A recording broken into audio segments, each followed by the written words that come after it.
Hello, everyone, and thank you for joining us. I am Dr. Anara Tabashaliva, along with co-host Dr. Victor Fett, Dr. Katerina Shrey, and our program producer, Professor Larry Sherey. We host a weekly discussion panel on Russia's war on Ukraine with guests from Ukraine, military experts, medical personnel, academics, artists, literary figures, and relief workers. Our panel is recorded and circulated nationally and internationally. We appreciate your comments and feedback. Special thanks to Marshall University Libraries and MUIT for making this weekly event possible. If you are joining us live on Teams, please feel free to use the chat to post any questions for our guests. A quick greetings to our viewers in Ukraine from Dr. Katerina Shrey. Вітаємо наших слухачів в Україні з глибоким поклоном. Ми далі свідки вашого страшного терпіння і також вашої великої сили. Дякую вам за вашу участь в нашій тижневій програмі. Thank you, Katerina. Today's guest will be introduced by Professor Victor Fett. Thank you, Anara. It's my honor to introduce and welcome Dr. Emily Channell-Justice. She is a director of Temerty Contemporary Ukraine Program at the Ukrainian Research Institute in Harvard University. She is a social cultural anthropologist. She authored the book Without the State, Self-Organization, Political Activism in Ukraine, has pursued research on political activism, social movements during the Euromaidan of 2013-14. Please, Dr. Channell-Justice, welcome to our 141st meeting of MUkraine discussion panel. Thank you so much. Thank you so much for the invitation to participate in this series. It's really an honor to be part of such a long-running series and to talk about something so important. And I'll also just add, I grew up in West Virginia, so receiving an invitation from my home state was really lovely as well. So today I'm going to talk specifically about the research that I did during the Euromaidan protests. I will tell you a little bit about the background of that research, how it came to be, and then I want to make a connection with those protest events that happened over a decade ago, and kind of bring that up to the current era, and talk about how, sorry, I'm not totally familiar with Teams, here we go. Just sort of talk about how this is all still very relevant. Everything we learned during the protests is very relevant today. So somebody please feel free to jump in if the slide isn't coming up, but otherwise I'll just proceed. You're fine. Great, Looks thank perfect. you so much. Excellent, thank you so much. So like I said, I started my research in Ukraine. Well, I originally started in 2012, and I started working with student activists who were participating in activism around topics of higher education. So these were people who were mostly part of what we would consider to be a kind of leftist political position. The student activist community in Ukraine in 2012 was actually quite politically diverse, people with a lot of different backgrounds, a lot of different political positions. And so I had started working really on the topic of higher education. This is the time that Viktor Yanukovych was president. A lot of what was happening in higher education was a crackdown on autonomy in universities, a crackdown on student engagement through independent political means. And so this was a really vibrant area when I started my research in 2012.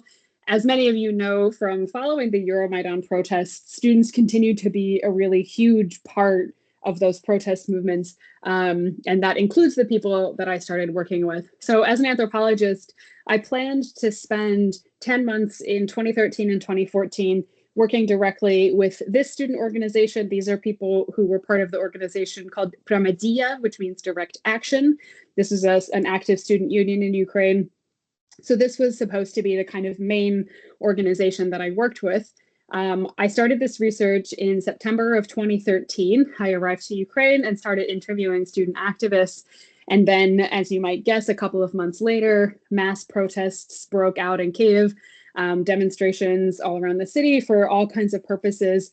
And the students that I was working with decided that they would go to these protests, and that became kind of a key thing that they wanted to get involved in. And so I decided to shift my research focus to be about these protests as they grew.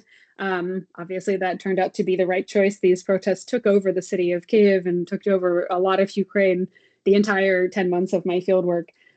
So I ended up basically being at these protests every single day. Most of the time I was in Kyiv. There were some times that I was in a few other cities, such as Lviv.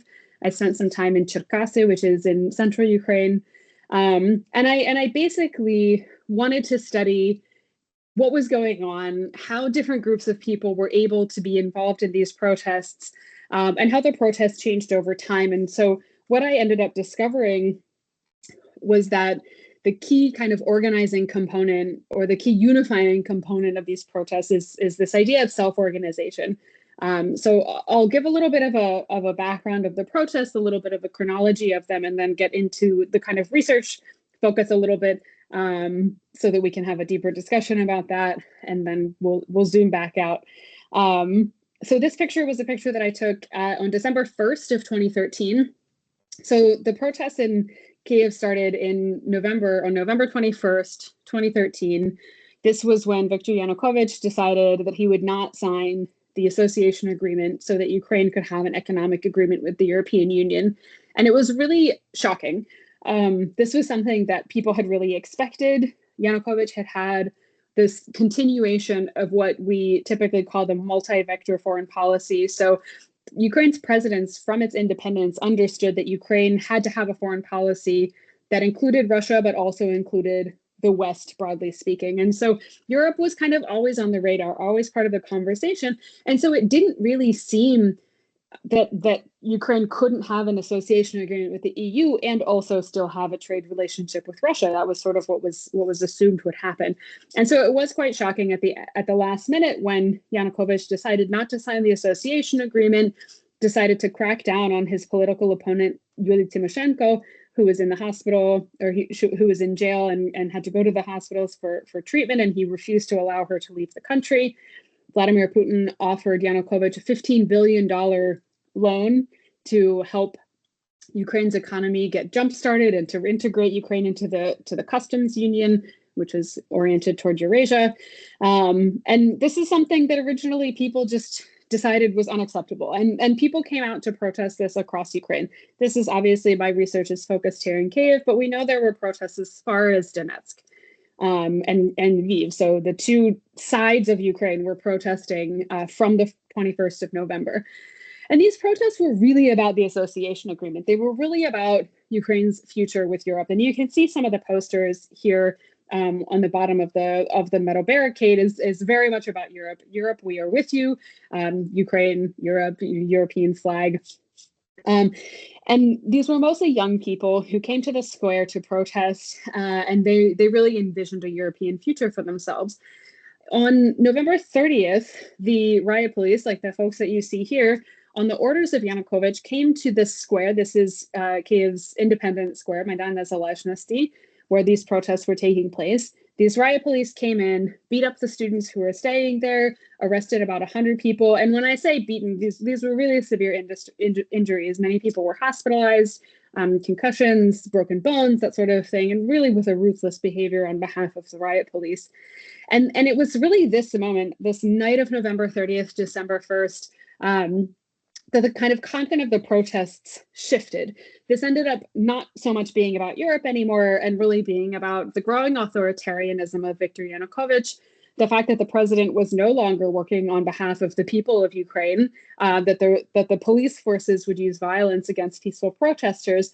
And this is the moment where the protests become much larger scale, and they become much more deeply entrenched in Kyiv. And like I said, they become not so much about Europe, but more about democracy, dignity, and Ukraine's kind of Ukrainian citizens' right to decide the future of their country. So the main thing that I argue in the book that I wrote from this research is about this concept of self-organization. So when I talk about self-organization, I mean that if something needs to be done and if a person has the ability to do it, then they should simply do it. And this is really the foundation of the protests and how people saw their participation in these protests. So this disconnects political participation from existing political structures like political parties. Why is that important? During these protests, political opposition leaders did try to kind of take over the protest and insert themselves as the leaders of the protest. And the protesters themselves said, absolutely not. We run this protest. You did not have to have a specific political affiliation. You didn't have to be an activist. Ordinary people were the people who were involved. They just simply had the ability to do something that needed to get done. And so this is what opens up the space for political participation to criticize the state and criticize the way that power, wealth have all been kind of consolidated in the hands of the state. And that kind of framework of criticizing the state, criticizing the power of the use of wealth to gain power in Ukraine, this is something that very much comes from a leftist critical position. So the student activists that I was working with were deeply engaged in this kind of state critical position. And what was most interesting about this position is that as leftist activists, they were generally a pretty marginal group of people. So this is not a very dominant voice in Ukrainian politics. But they were able to find ways to participate in these protests that allowed them to present this kind of criticism about economic power, about the power of authoritarian state leaders at that point. They were really able to have that type of language resonate on the protest because they thought really strategically about how to present their own participation. And that was, again, very much through this idea of self-organization. These were people who were already activists, so they were very good at organizing protest events and organizing engaging things, kind of keeping people involved, making sure that people didn't stand aside. And so this is something that, this is what I argue in my book, is that this is what enables leftist activists, despite their political marginalization, to become really central participants in these protests. My favorite story about this is this banner. This banner says, "Мы проти поліцейської держави," we are against the police state. So if you are familiar with the protest, you'll recognize that this building is the Kyiv City Hall. This was a building that was occupied during the course of the protest. So it became the kind of headquarters of a lot of the protest activity. This banner is a banner that was made by a group of leftist activists. I'm pretty sure it was around December 7th or 8th. So it was early December. And one of the major protests, so regularly every Sunday, groups of hundreds of thousands of people would come out for these mass protests. And the activists I was working with made this banner for one of these protests, and they climbed up a lamppost and dropped it down so that it would kind of hang over the main street so that all the protesters would see it. Now, the thing that's really key about this is that you actually have no idea what political organization made this banner. You have no idea what the political ideas of the people who made this banner were, but you believe in the sentiment. The police state is the one that took action against peaceful protesters. That's what we're fighting against. These are the people who support this kind of growing autocracy in Ukraine, and that's what we are against. And so this banner actually moves. It was at one point inside the occupied city hall. And then, as you can see from this, it's on the outside of the city hall. But this is, for me, really emblematic of the way that the language of the protest became totally unrelated to any specific political ideology or any specific political party. You have this language of the police state that really resonates with everyone, the language of self-organization that allows anybody to participate, all kinds of people with any kind of background, ordinary people. You have people from the far right and the far left standing on the same square and fighting for the same thing. And I think that's that kind of diversity of political views of people who participated in these protests is something that I think gets lost in a lot of the narrative of what happened in Ukraine, and certainly is something that has been quite twisted for those people who are trying to decrease the level of support and sympathy for Ukraine. So, as I said, these protests were this is a vibrant moment when this is all happening. The main protests start in November, continue through December, January, February. There's this mass uprising at the end of February where the protesters themselves fight against the riot police and hired snipers who are killing protesters on the square. And these groups the protester groups managed to win. They managed to oust the police from their square. They managed to force Yanukovych out of office.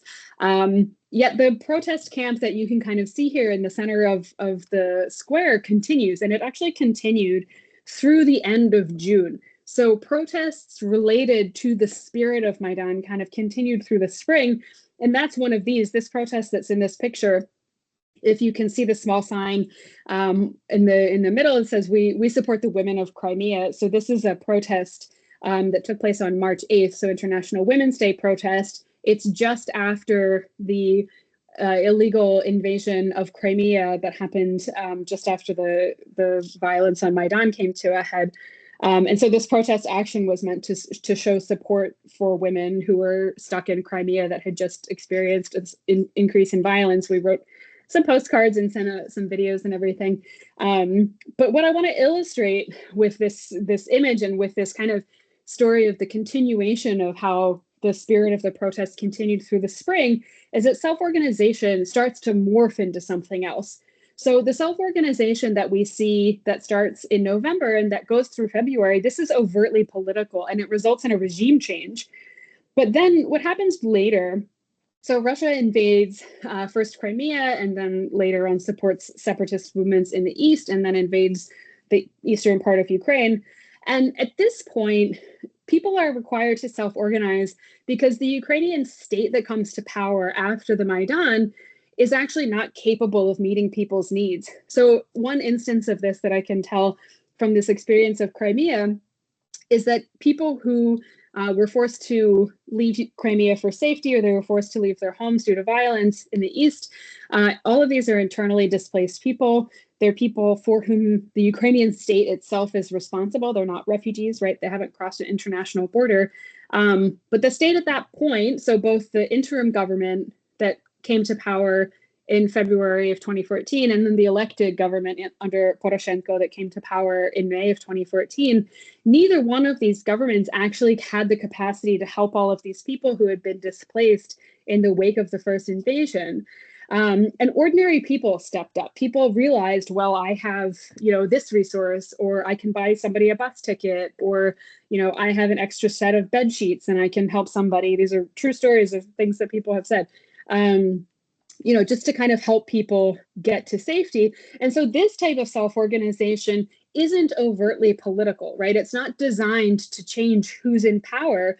So it presents a kind of criticism of the state because, the state is incapable of meeting people's needs. But at the same time, it actually is pretty helpful to the state because, they're kind of filling a gap from things that the state cannot provide. And so then the state is able to keep going, kind of working on its own priorities, which at that time, of course, were reconsolidating a Ukrainian democracy and democratic institutions in the wake of these protests. But this is why we see such an incredible and vibrant volunteer response. So first, we see this response in 2014. So like I mentioned, this is very much organized around the kind of original displacement. So people in major cities that were receiving a lot of displaced Ukrainians in 2014, organizing anything from registration systems to housing, to helping people find some kind of jobs, helping kids get registered for schools. And so in the first year or so of displacement, this is before the Ukrainian government has any representatives really in place to serve the cause or help those folks who have been displaced. That's one of the key areas where this self-organized volunteer movement continues. And I've done several interviews with people who volunteered to help displaced people in 2014 and who were really involved in starting some of the first organizations to help displaced people.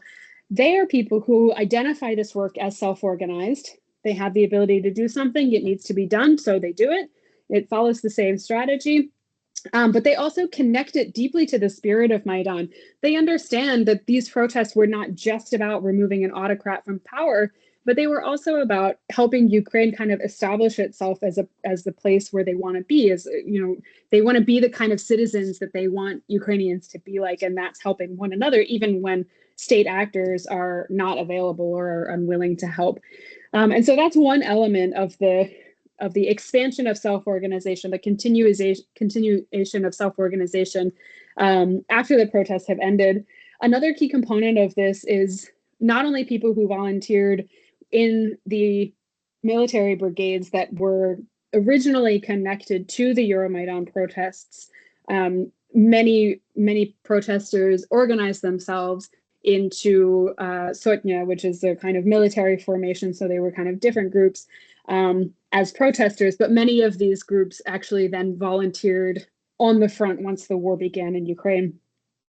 So there's that type of volunteer, but then there was also this large movement of helping those volunteer brigades source their equipment, which was another kind of self-organized volunteer work. So you can see this idea that anybody who has some skill of something that is needed to be done can do it. And so if you're in a capacity where you can actually fight on the front lines, that's the thing that needs to be done that you can do. And if you're someone who doesn't have any military experience or is unwilling to fight on the front lines, you can source equipment so that everyone you know on the front lines has a bulletproof vest, for example.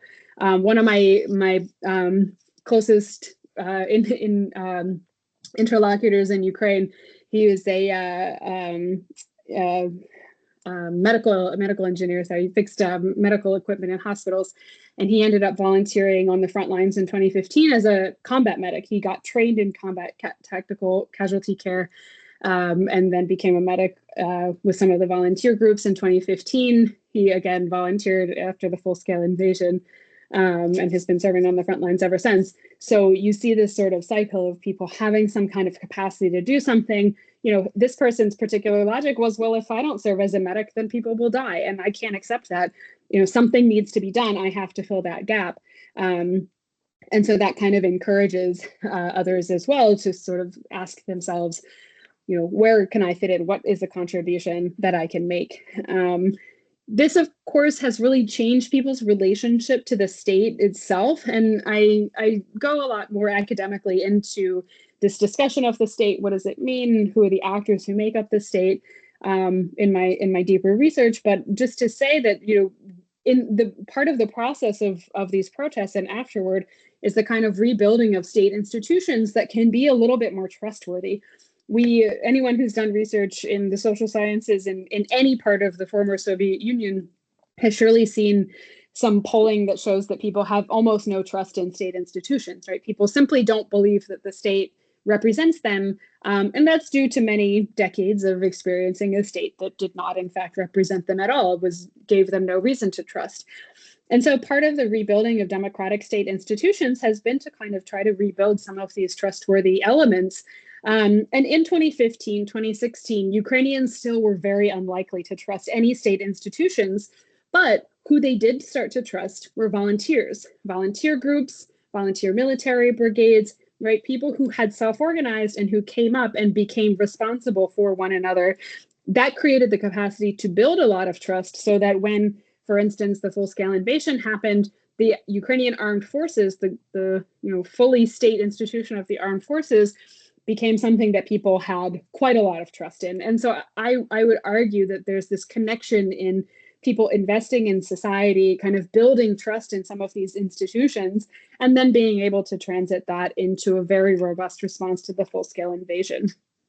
So even though people's relationship to the state itself really shifts a lot, and people have a differential relationship to the state depending on where they stand politically, they can all kind of agree that in terms of society, you know, there's something to be invested in, there's something to trust.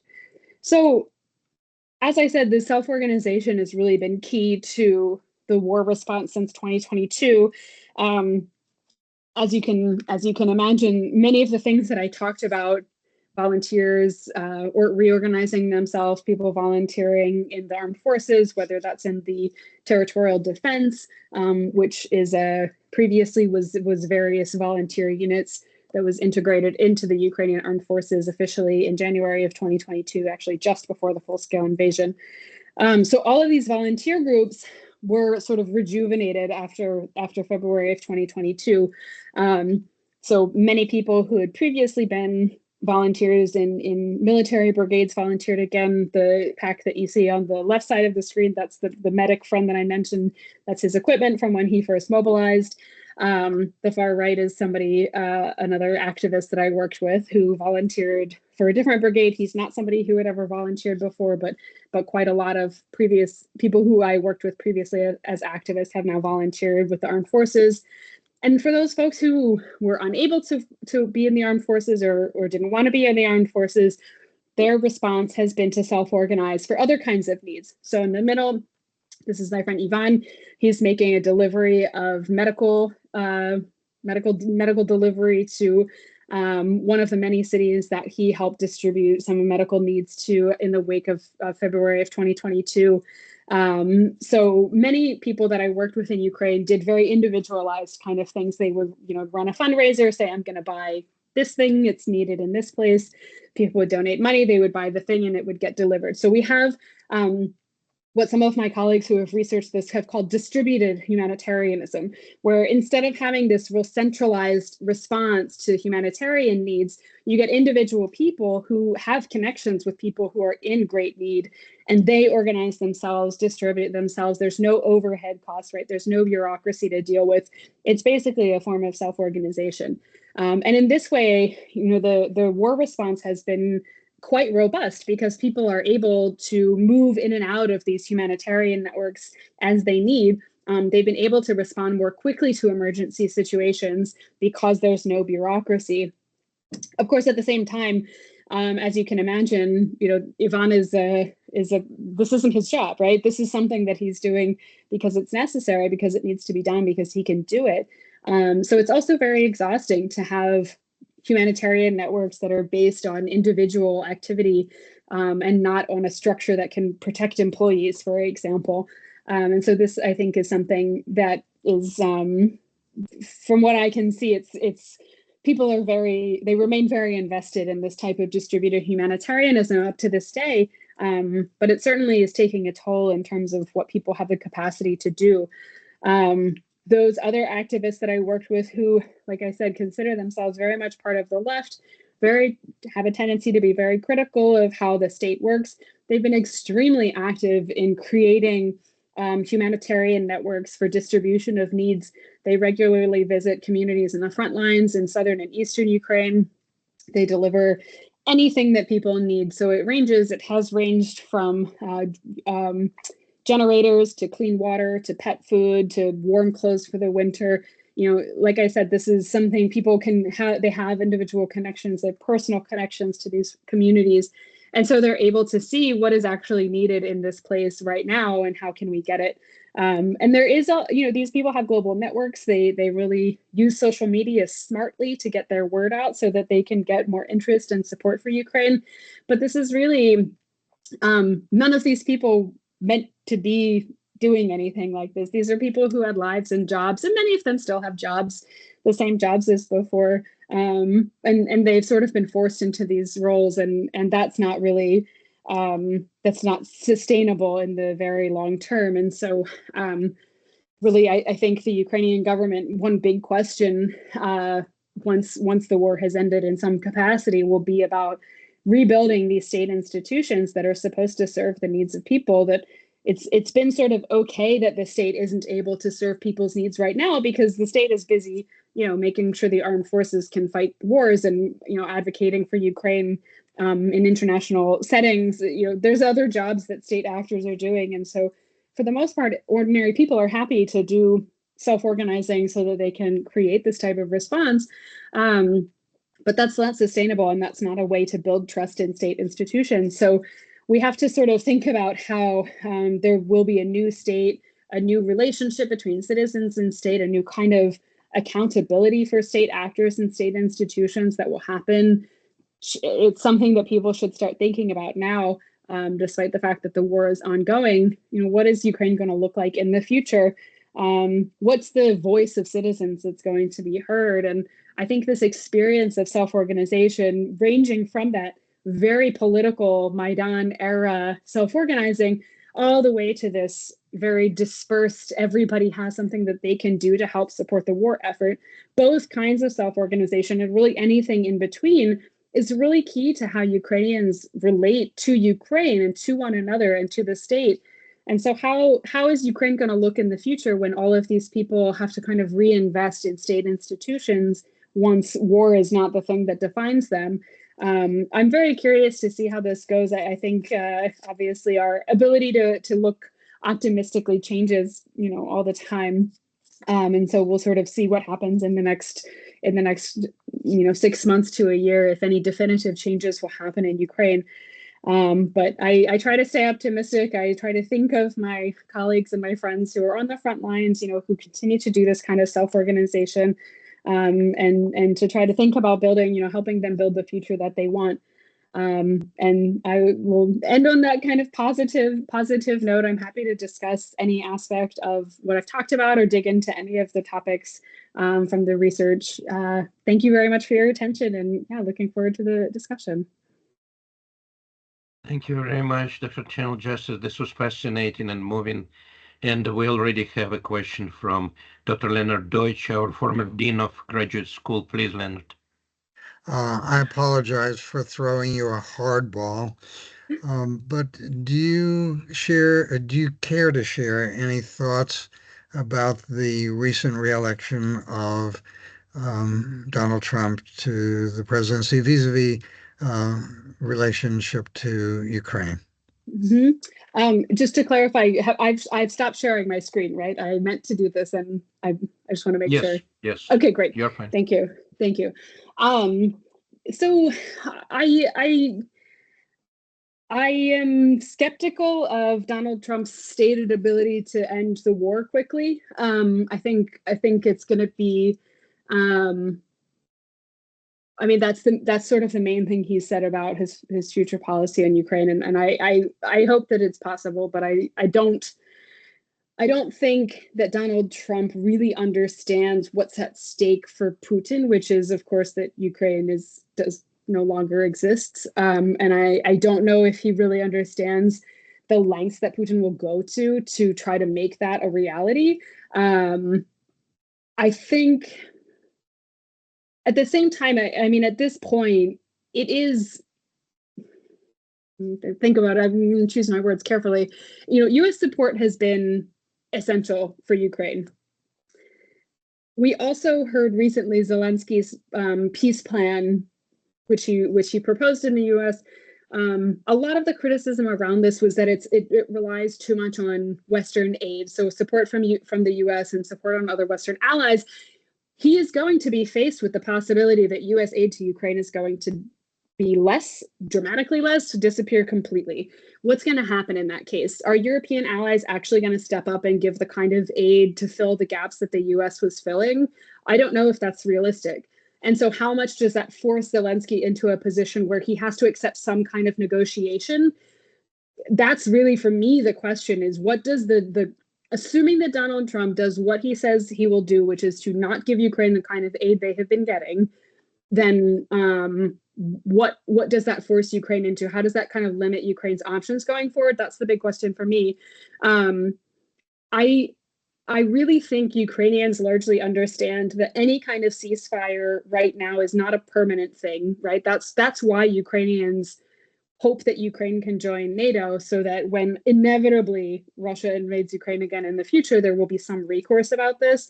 I don't know that American politicians understand that part of the story, right?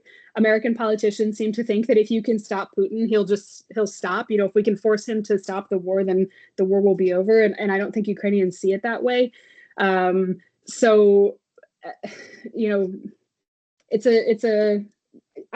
find that Ukrainians themselves, and President Zelensky included, are trying to be pretty rational about it, right? Obviously, a continuation of Biden's agenda in Ukraine is better for Ukraine to some extent. Also there's criticism, right? It's not, U.S. aid hasn't been as much as quickly as Ukraine has wanted it, right? So there is criticism, but Zelensky has been very open to this idea, like, hey, this is the guy we have to work with now.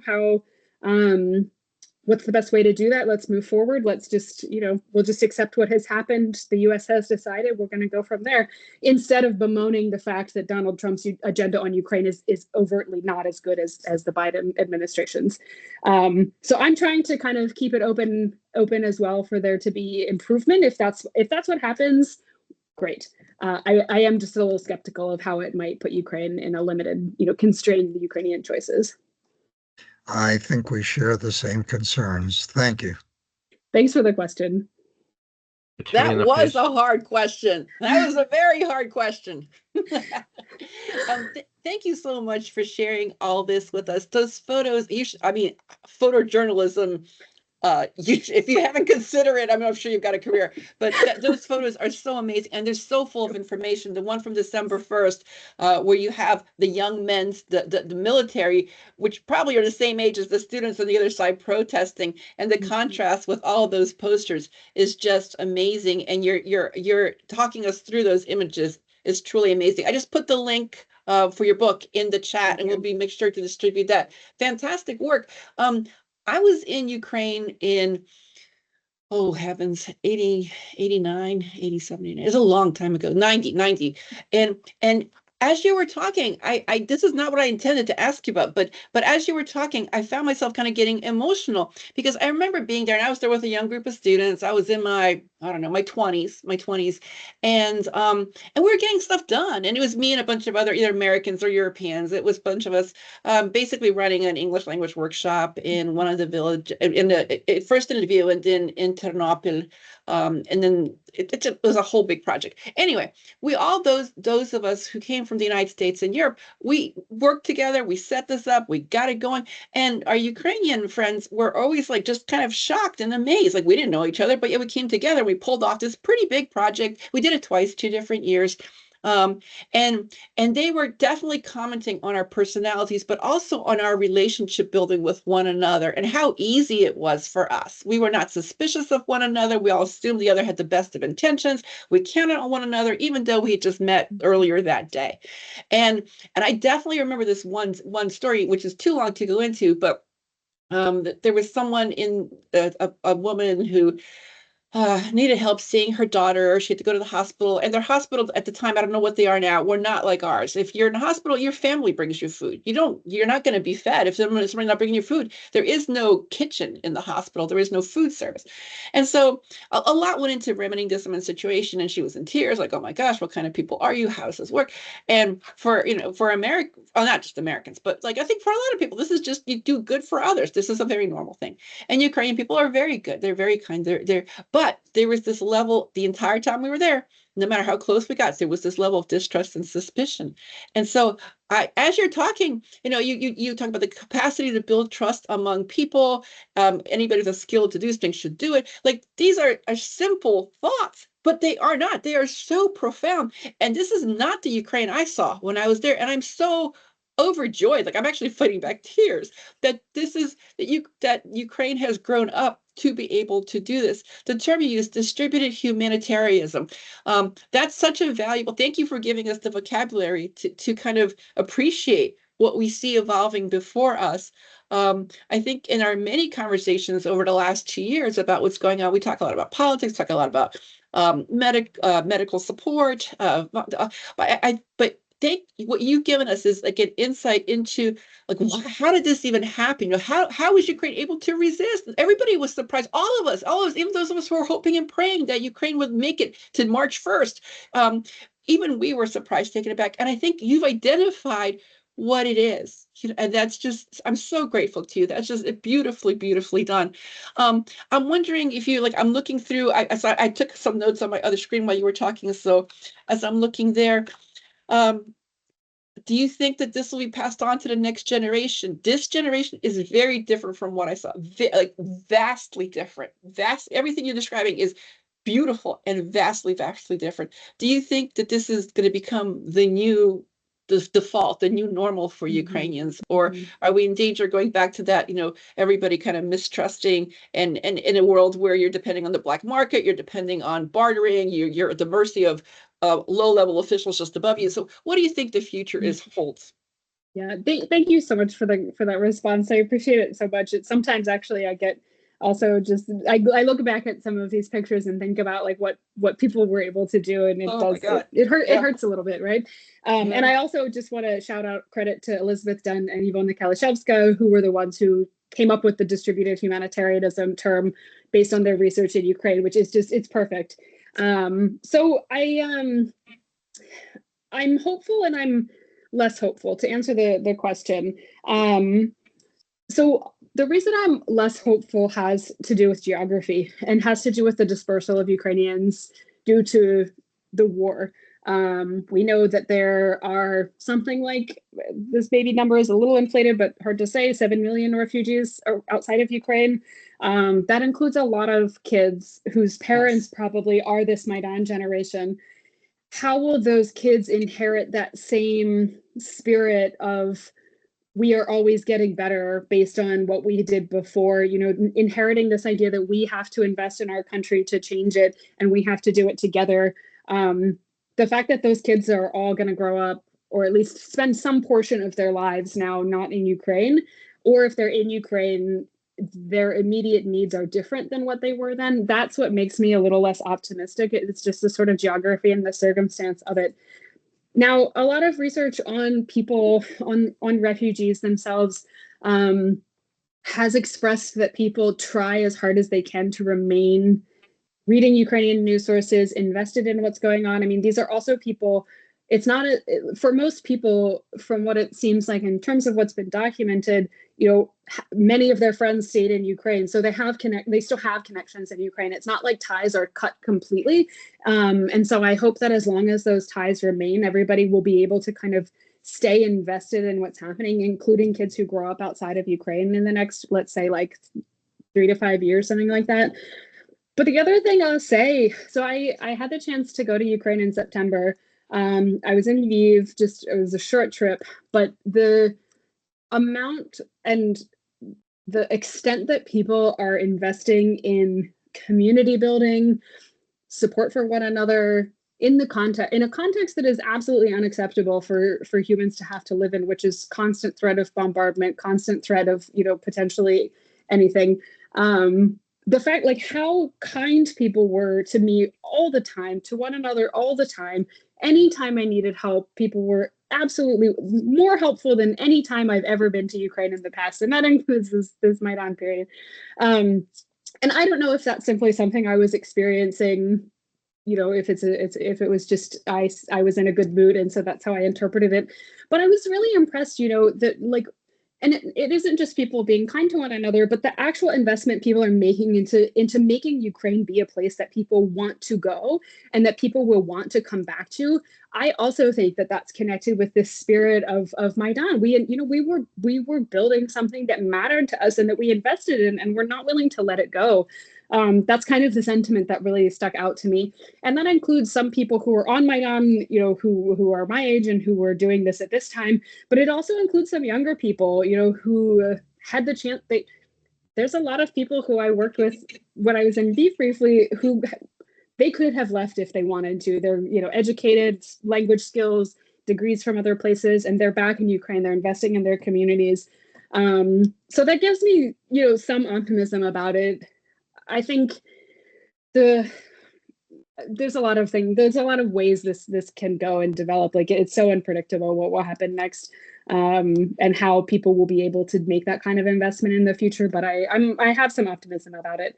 And I also wanted to say, before I forget, so I did a postdoc at Miami University in Ohio. They very kindly built a website to house my photos from Maidan, and we're working on getting them all up so that they're searchable, usable, they'll be kind of out there.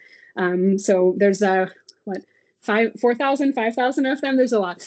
So you can go check them out eventually. Yeah. Oh, that's wonderful. That's wonderful. You know, as you were speaking about, like, the children of these refugees, like, not to make this about myself. My parents are World War II refugees, and my father, who is 89, and that whole generation that immigrated to the United States. First, they were all in displaced persons camps in Germany, and then they eventually made it to the United States. They worked so hard to preserve the culture. So they raised us speaking Ukrainian, attending church services exercises in Ukrainian, scouting in Ukrainian, school on Saturdays in Ukrainian.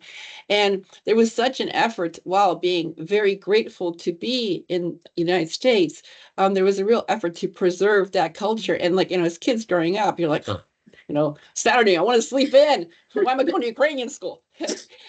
But like, it's interesting to watch now this generation of refugees with their children, and what you said, so in the Philadelphia area, we have a lot of people from Ukraine, and most of them are trying to get back as fast as possible to help, and a lot of them will go back and forth.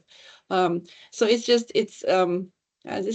very humbling to watch. It's heartbreaking what's happening, but this spirit that you've described of the Ukrainian people, I'm so grateful to you. You've given voice to something I think a lot of us are seeing, but didn't quite understand, and you've helped us understand that. Thank you so much. Thank you. Thank you so much. Thank you. Thank you very much, Emily. This really is remarkable to document, especially in this optimistic way, in the midst of tragedies and everything that we soon observe for 1,000 days, and Ukrainians, of course, for much longer. We're across the ocean from them, but it's just so humbling and important that we have people like you who give voice, as Katerina says, to them, and do not stop with the news cycle. Any more questions or comments from our friends and panel, please? Leslie, please. Leslie is our student. Hello. Leslie? Yes. I found this to be a very interesting presentation. Lots of useful information, and I was just wondering, this is kind of a self-interested question, but do you think that this model of self-organization and distributed humanitarianism is something that Americans should perhaps be doing more of, especially if or when the government starts cutting various social services or social safety net programs? Mm-hmm. Yeah, thank you. This is, I mean, the easy answer is absolutely. I don't see why not. I mean, the model of self-organization is that we all have something we can contribute. All we have to do is kind of figure out where it's needed and what's needed. Sometimes, in terms of thinking about the mass protests, that sort of thing, I think that's a much harder thing for the United States because we're so huge, we're so dispersed. Even when we see protests that happen in a lot of places, we don't really feel that camaraderie, which was obviously something that was really felt in Ukraine. But if we're talking about something like helping people meet needs, then this model is perfect for that. You don't have to be in the same place to help people. I mean, that's something that has been, I think, a lesson that we have really learned in this particular war, in the wake of this war in Ukraine. In 2014, I would say generally the kind of volunteer networks were much more Ukraine-based, but now, I mean, I don't know if all of you are in the same place, but I mean, we have a new mastery of technology that makes us able to develop connections with people really far away from us. And so Ukrainians, I think, really understand that really well. And so they're able to mobilize around the world, based on creating networks of people with different skills in different places. And so that type of lesson, I really think it's an obvious one to take away. You don't have to be in a place to help people out. As long as you find people who are trustworthy that are in that place that you can, kind of channel directly resources to, whether that's, specific things that people actually need. I saw some of this in the wake of Hurricane Helene. I saw some people who were saying like, okay, here's what people need. I'm going to drive, as close as I can get and take it down, right? And that it's better to put your money into that type of immediate emergency response than, the Red Cross and its big bureaucracy. It has to pay all these employees, right? If we do this in this really urgent, immediate way, and I don't see why not. I don't see why we wouldn't, think about doing that way. I mean, it does take trust, and that's something I think maybe we might lack a little bit sometimes here. So I think the next step is going to be like find your people, find your networks, sort of start to build those infrastructures now. And then once the need starts to arise, you're kind of already in place to do something for it. That would be the kind of strategic way, I think, to be able to use this response. Thank you. Thanks for the question. That confirms some of the things that I've been thinking recently. Excellent. So, thank you. You're very welcome. Thank you, Leslie. Do we have any more comments or questions, please, while we're thinking? I might ask, what are your future plans? What are you working on, and how does it relate to what you have done? Yeah, so I'll tell you about two different things. So I briefly mentioned I'm working on a project now that is related to the question of internal displacement. So I, a few years ago, inherited from a Ukrainian anthropologist this batch of about 80 interviews with people who were internally displaced in 2014. They're mostly from Donetsk, some are from the Luhansk region. And so actually many of them participated in the Euromaidan protests in the city of Donetsk. So that's kind of my first part of the analysis is to try to understand how those protests related to the protests in Kyiv. But I'm working on putting together some sort of analysis of the experience of displacement in Ukraine, how this question of self-organization fits into it, what was the role of state institutions and actors. That's why I did my own interviews with people who were both part of that volunteer response and then some people who were working with the Ukrainian government.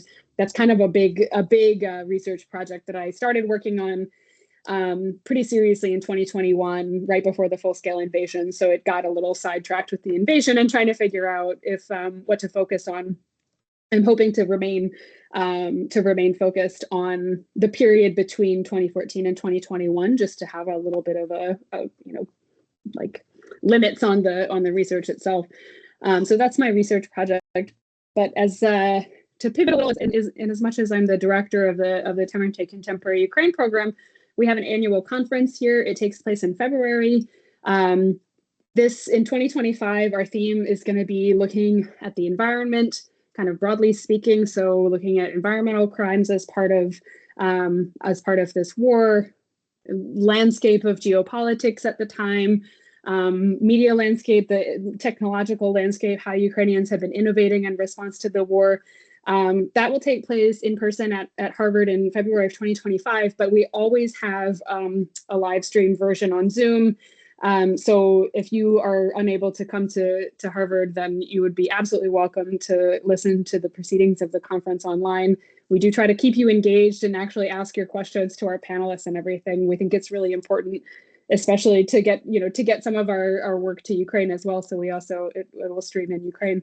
But if any of you are interested in joining that conference, I would be very happy to see you there too.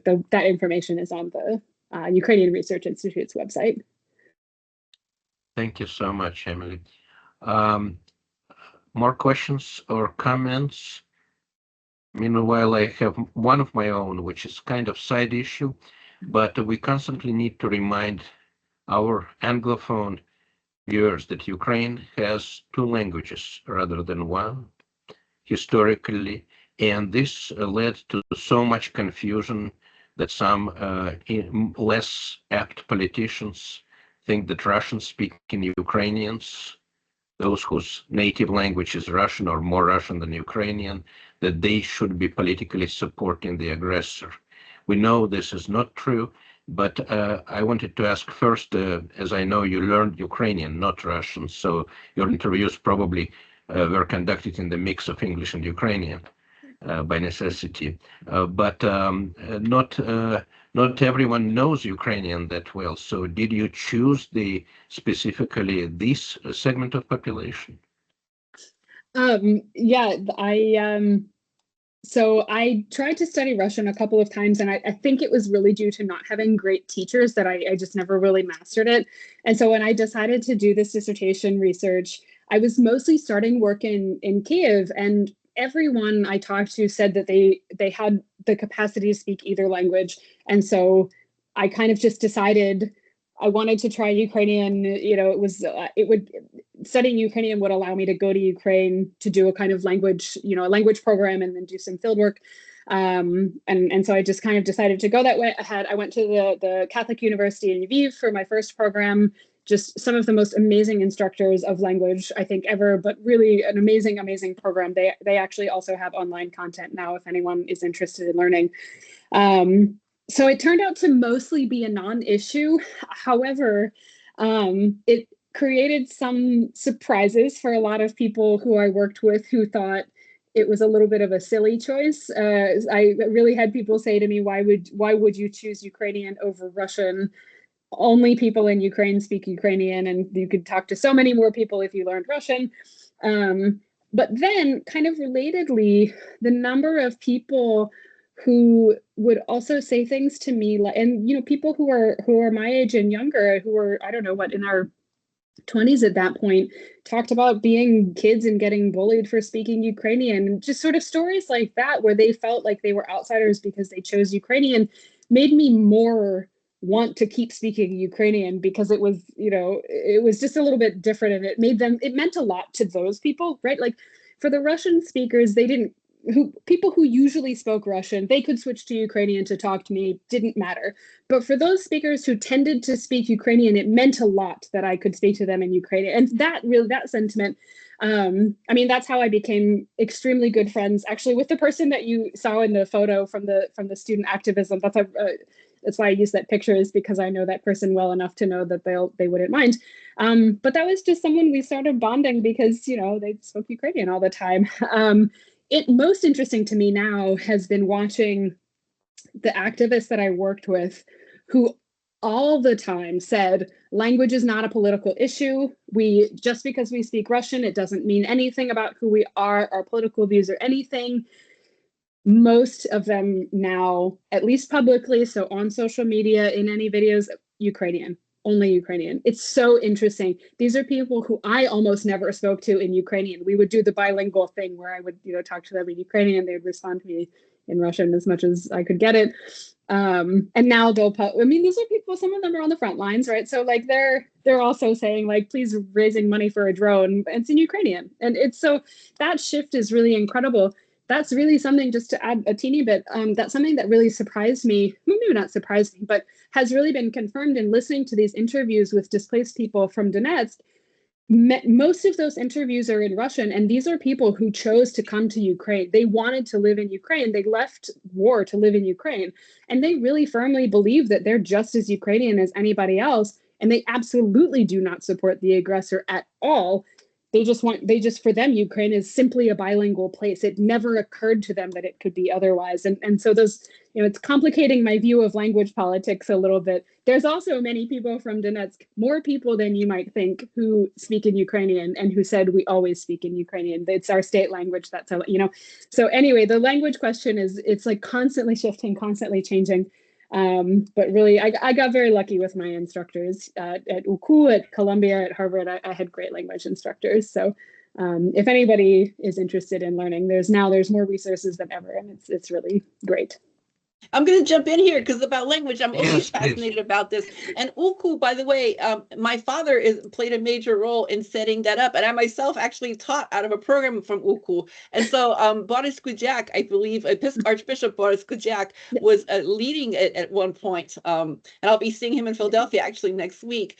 So the language question is amazing to me because our entire childhood, those of us growing up here, the children of Ukrainian immigrants, of refugees, the pressure to speak Ukrainian in the house, only Ukrainian, no English in the house, like it just between the siblings, like the effort to preserve the language was immense.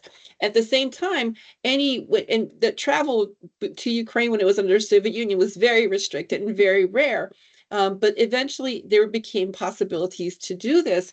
And I know that there was definitely, I don't say the word prejudice is not the right word, but the Ukrainians who grew up on the immigration, especially those who were immigrants themselves and grew up in Ukraine and had to flee, were very offended, hurt by hearing Ukrainians in Ukraine speak Russian. It was very much an identity thing. Like if you're not speaking Ukrainian, you're not Ukrainian. But that all changed with this war, I think, because like we started to understand over here that your language you grew up speaking is not you don't choose that. You grew up speaking what you choose speaking. And so when Victor started this by saying Ukraine's a bilingual country, I'm like, like immediately I went into my old way of what?